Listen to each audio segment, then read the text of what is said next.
Holidays సందర్భంగా ఒక చిన్న ట్రిప్ ప్లాన్ చేశాము. మొదటిగా హైదరాబాద్ నుండి ఆలంపూర్ జోగులాంబ శక్తిపీఠాన్ని దర్శించుకున్నాము. ఉన్నటువంటి బాలబ్రహ్మేశ్వర ఆలయాన్ని కూడా సందర్శించాము. తరువాత ఈవినింగ్ మంత్రాలయం చేరుకొని అక్కడ విశేష పూజా కార్యక్రమాల్లో పాల్గొన్నాము. మంత్రాలయం పరిసర ప్రాంతాలని వీక్షించాము. నైట్ వ్యూ చాలా బాగా ఉంటుంది. నెక్స్ట్ డే మేము మంత్రాలయం పరిసర ప్రాంతాలైనటువంటి పంచముఖ ఆంజనేయ స్వామి, బిచ్చాలి టెంపుల్ని సందర్శించాము.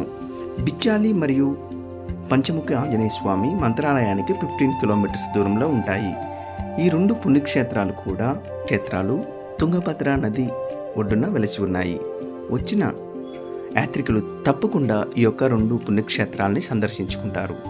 మరియు ఆ రోజు సాయంత్రం కూడా మేము మంత్రాలయానికి చేరుకొని అక్కడ రాఘవేంద్ర స్వామి విశేష పూజా కార్యక్రమాల్లో పాల్గొన్నాము. ప్రతి గురువారం సాయంత్రం విశేష రథోత్సవ కార్యక్రమాలు జరుగుతాయి. హంపి చేరుకొని అక్కడ విరూపాక్ష టెంపుల్ మరియు ఇతర టెంపుల్ని సందర్శించాము. హంపిలోని కట్టడాలు చూడడానికి మన 2 కళ్ళు సరిపోవు. అక్కడ శిల్పకళా నైపుణ్యం నెక్స్ట్ లెవెల్లో ఉంటుంది. హంపిలో మొత్తం సుమారు 1000కు పైగా ఆలయాలను శ్రీకృష్ణదేవరాయల కాలంలో నిర్మించారు. ఈ యొక్క చారిత్రాత్మక కట్టడాలను మరియు శిల్పకళా నైపుణ్యాలను బామనీ సుల్తాన్ను దండయాత్ర చేసి ఈ యొక్క చారిత్రాత్మక కట్టడాలను చాలా వరకు ధ్వంసం చేశారు. తరువాత కర్ణాటక గవర్నమెంట్ టేక్ ఓవర్ చేసి ఈ యొక్క చారిత్రాత్మక కట్టడాలను మరియు శిల్పకళా నైపుణ్యాలను కాపాడుతూ వస్తుంది. ప్రాంతాలని ఎక్స్ప్లోర్ చేయడానికి మనకు ఒక రోజు సరిపోదు. మినిమం అట్లీస్ట్ 3 days మనం హంపీలో స్పెండ్ చేయాలి. కానీ మాకు టైం తక్కువ ఉండటం వల్ల హంపీలో మేము ఓన్లీ ఇంపార్టెంట్ ప్లేసెస్ని మాత్రమే సందర్శించాము. మేము విజయ విఠల్ టెంపుల్ సందర్శించడానికి వెళ్ళాము. ముందుగా మనం విజయ విఠల్ టెంపుల్ మెయిన్ గేట్ దగ్గరికి చేరుకుంటే అక్కడి నుంచి వాళ్ళు ప్రత్యేక వాహనాల్లో యొక్క టెంపుల్ దగ్గరికి తీసుకువెళ్తారు. యాక్చువల్లీ వాళ్ళు ఛార్జ్ చేస్తారు. Minimum charge each person 2 and 4 30 rupees తీసుకుంటారు. ఈ వెహికల్లో వెళ్ళేటప్పుడు మనం చుట్టుపక్కల గమనించినట్లయితే శ్రీకృష్ణదేవరాయల కాలంలో విదేశీయులు గుర్రాలను తీసుకొచ్చి ఇక్కడ అమ్ముకునేవాళ్ళు. దానికి ఎక్స్చేంజ్గా శ్రీకృష్ణదేవరాయలు వాళ్ళకి వజ్రాలు, వైడూర్యాలు ఇచ్చేవాళ్ళని అక్కడ శాసనాల ద్వారా లిఖించారు. ఇప్పుడు మనం అక్కడికి వెళ్ళి విజయ విఠల్ టెంపుల్ మరియు 50 రూపీస్ నోట్ మీద ఉన్నటువంటి స్టోన్ చారియట్ని చూస్తాం. Let's go.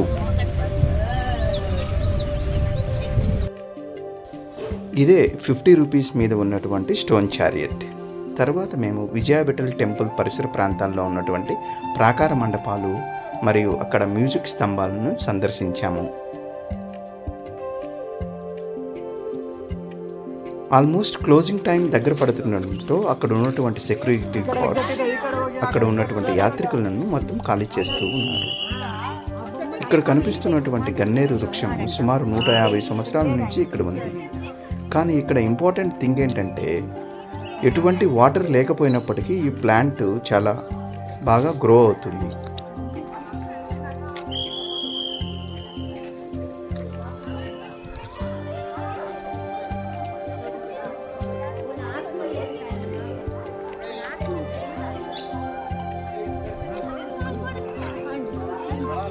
వీడియో అది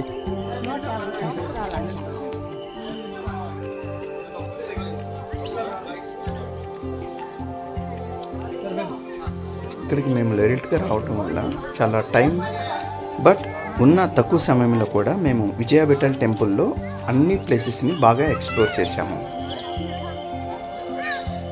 హంపి ప్రతి ఒక్కరూ కూడా సందర్శించవలసినటువంటి ప్రదేశం. ఎందుకంటే అక్కడ ఉన్నటువంటి శిల్పకళా నైపుణ్యం మరియు చారిత్రాత్మక కట్టడాలు ఇంకెక్కడా లేవు. చూడటానికి మన 2 కళ్ళు సరిపోవు. అంత అద్భుతంగా ఉన్నాయి ఆ యొక్క చారిత్రాత్మక కట్టడాలు.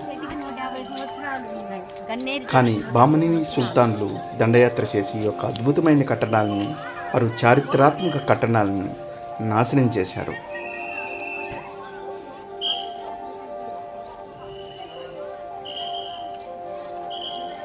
ఈ విధంగా మేము ఈ యొక్క విజయ విఠల్ టెంపుల్ సందర్శనను పూర్తి చేసుకున్నాము.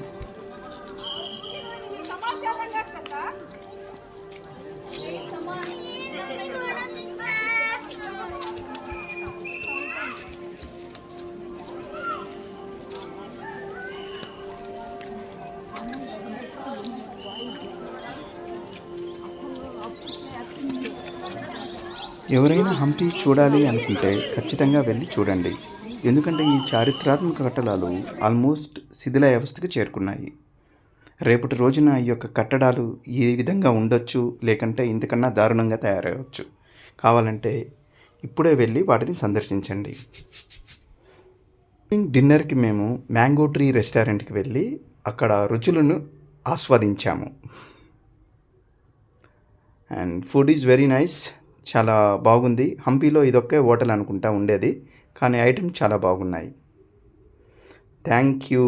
ఈ విధంగా మా యొక్క హైదరాబాద్ నుంచి మంత్రాలయం, హంపి ట్రిప్‌ని పూర్తి చేశాము. Thank you.